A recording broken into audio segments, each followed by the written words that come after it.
Então vamos lá tratar de um tema importantíssimo que é a respeito de fontes do direito penal. Fontes, na verdade, quando eu trato desse tema, a gente trata de onde o direito penal se origina, de onde ele vem. A doutrina tem tratado desse tema e tem dito o seguinte, olha, fontes do direito penal, a princípio, nós temos duas. A fonte material, que é a fonte de produção, e temos a fonte formal, que é a fonte de conhecimento. E é exatamente o que nós vamos encontrar no nosso material aqui. Observe, olha. Quando se fala de fontes do direito penal, nós vamos encontrar, então, a fonte material, também chamada de fonte de produção, e a fonte formal, que é chamada de fonte de conhecimento. Só para você ter uma ideia inicialmente, já de início, devemos dizer o seguinte, fonte de produção é o Estado, pois é o Estado que edita a lei penal.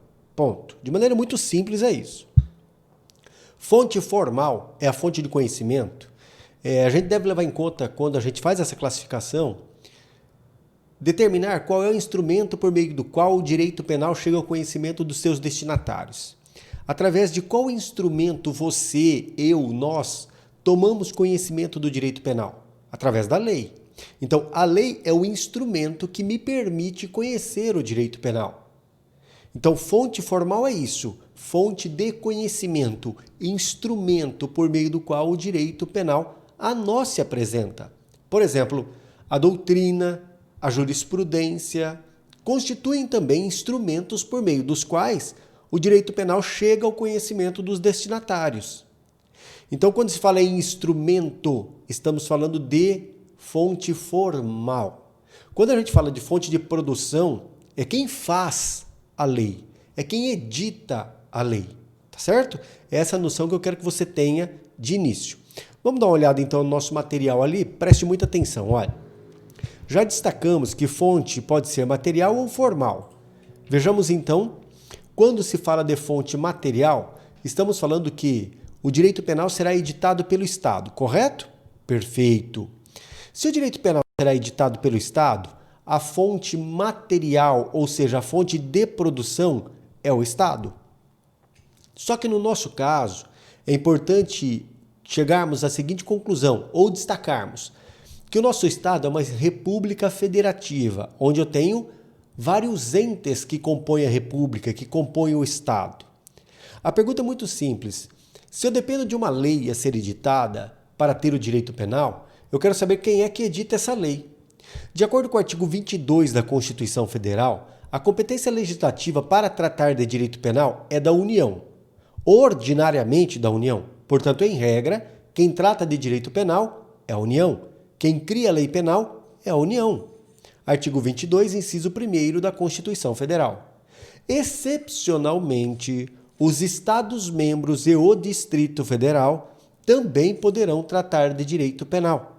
É o que nós encontramos no artigo 22, parágrafo único da Constituição. Entretanto, para que isso ocorra, é necessário que o Estado ou o Distrito Federal peça à União, Congresso Nacional, que, por meio de lei complementar, então o Congresso irá editar uma lei complementar, permita que o Estado legisle sobre ponto específico de direito penal.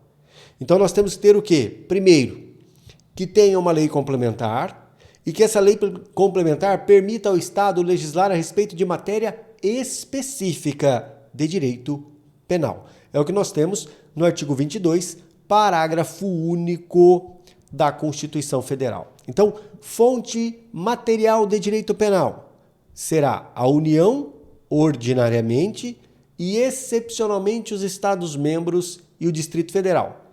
Preste muita atenção que o município jamais tratará de direito penal. O município jamais legislará sobre direito penal. Ponto. Agora, quando se fala de fonte formal, estamos falando do quê? Da fonte de conhecimento. Olha que está aqui. Se eu falo de fonte de conhecimento, nós estamos falando do instrumento. Qual é o instrumento por meio do qual o direito penal chega ao nosso conhecimento? Através de lei. Então podemos dizer que o direito penal tem como fonte formal a lei. Essa é a fonte formal primária, a fonte formal direta, a fonte formal imediata. Mas que lei é essa? É a lei editada em regra pela União e excepcionalmente pelos Estados-membros e Distrito Federal. Ora, mas há outros instrumentos por meio do qual o direito penal chega ao nosso conhecimento?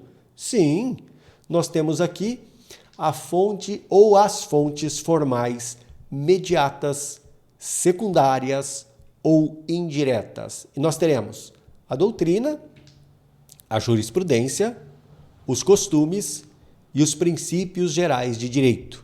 São fontes secundárias, fontes mediatas, fontes indiretas. Não há hierarquia entre elas, tá certo? Não existe hierarquia entre essas fontes. Vamos tratar de cada uma delas. O que seria a doutrina? A doutrina é o resultado de estudo jurídico-científico a respeito do direito penal. Na doutrina encontraremos o embasamento teórico, os princípios e a análise das regras estabelecidas. Você vai perceber aqui, ó, aqui no alto, tá vendo? Eu tenho vários livros ali de direito penal. Isso é doutrina. Na verdade, o resultado de estudo científico jurídico. A doutrina, ela origina o direito penal, sim. Ela serve de sustentação para, preste atenção, editarmos uma lei penal, já que o legislador tem que buscar socorro no estudo científico jurídico. Mas a doutrina também é útil após a lei para interpretar a lei, para permitir a sua aplicação correta. Então, a doutrina como fonte do direito penal nos ajudará antes da edição da lei e também depois. Mas qual doutrina? Pode ser uma doutrina estrangeira, um livro estrangeiro, Roxin, por exemplo, Zaffaroni. Eu tenho aí autores estrangeiros que têm sim grande importância, inclusive para nós. Pode-se dizer então que a doutrina ela não respeita limites de Estado. Diante disso, a doutrina tem uma característica. Qual é? É o fato dela ser universal. Universalização. Já que a doutrina é o resultado de estudo científico jurídico, pode ser usado no Brasil, na Argentina, no Paraguai, na Itália, na França, na Alemanha. Então eu tenho, na verdade, o seguinte: doutrinas estrangeiras nos dão suporte para a interpretação do direito penal, nos dão suporte para a edição de leis penais. Daí falarmos que a doutrina ela tem como característica ser universal.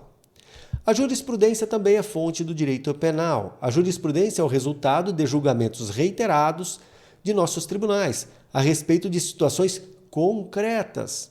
Não é uma situação abstrata e hipotética como na doutrina. Aqui, na verdade, os casos são levados a juízo, aos tribunais, os tribunais decidem, e aquilo que está decidido ali, na verdade, constitui um norte para os processos futuros. Não que vincule o julgador, mas é um norte, é um caminho a ser seguido. Então a jurisprudência também é fonte do direito penal. Em diversas ocasiões, nossos tribunais tomam decisões importantes, interpretando a lei, por exemplo, falando o que é raça para efeito de crime de preconceito ou discriminação. Isso o Supremo Tribunal Federal precisou decidir e decidiu que, por exemplo, ser judeu constitui uma raça. Aí o que eu tenho, na verdade, é definição de raça sob aspecto social, mas foi o que foi decidido pelo Supremo Tribunal Federal. Só que a jurisprudência de nossos tribunais só se aplicam, evidentemente, aqui. Daí podemos dizer que a característica da jurisprudência é a nacionalização, diferente, portanto, da doutrina. E lembre sempre, a jurisprudência é fonte secundária e ela não vincula, exceto, é óbvio, se estivermos diante de uma súmula vinculante do Supremo Tribunal Federal, ocasião em que daquela súmula gera vinculação para os órgãos do judiciário e também para os órgãos da administração pública. Costumes. Os costumes são Os costumes são comportamentos reiterados que geram a convicção de obrigatoriedade. Então, para os costumes constituírem, olha o que eu vou dizer, fontes do direito penal, é importante que haja reiteração de comportamento e é importante que gere a convicção de obrigatoriedade. Então eu tenho dois elementos. Quais? Um de ordem objetiva, que é a reiteração de condutas, e outro de ordem subjetiva, que é a convicção de obrigatoriedade. Em direito penal, entretanto, os costumes só se mostram como fontes do direito penal se não contrariarem a lei. Costumes contra a legem não é possível. Por quê? Porque a lei penal não pode ser revogada pelos costumes. Se nós admitíssemos costumes contra a legem, nós estaríamos admitindo a revogação de lei pelos costumes. No nosso caso, nós não temos. E os princípios gerais de direito revelam ou exprimem valores de natureza ética, social e jurídica inerentes a um determinado grupo social organizado e que constituem o fundamento maior do direito.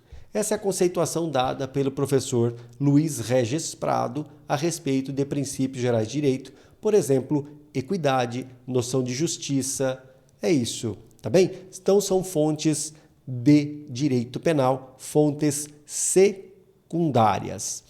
Esse tema é um tema muito importante, então você deve prestar muita atenção em relação a esses detalhes, onde eu tenho fontes do direito penal. Se for o caso, retome o vídeo aí, volte e veja os detalhes que nós temos, tá bom? Valeu, grande abraço.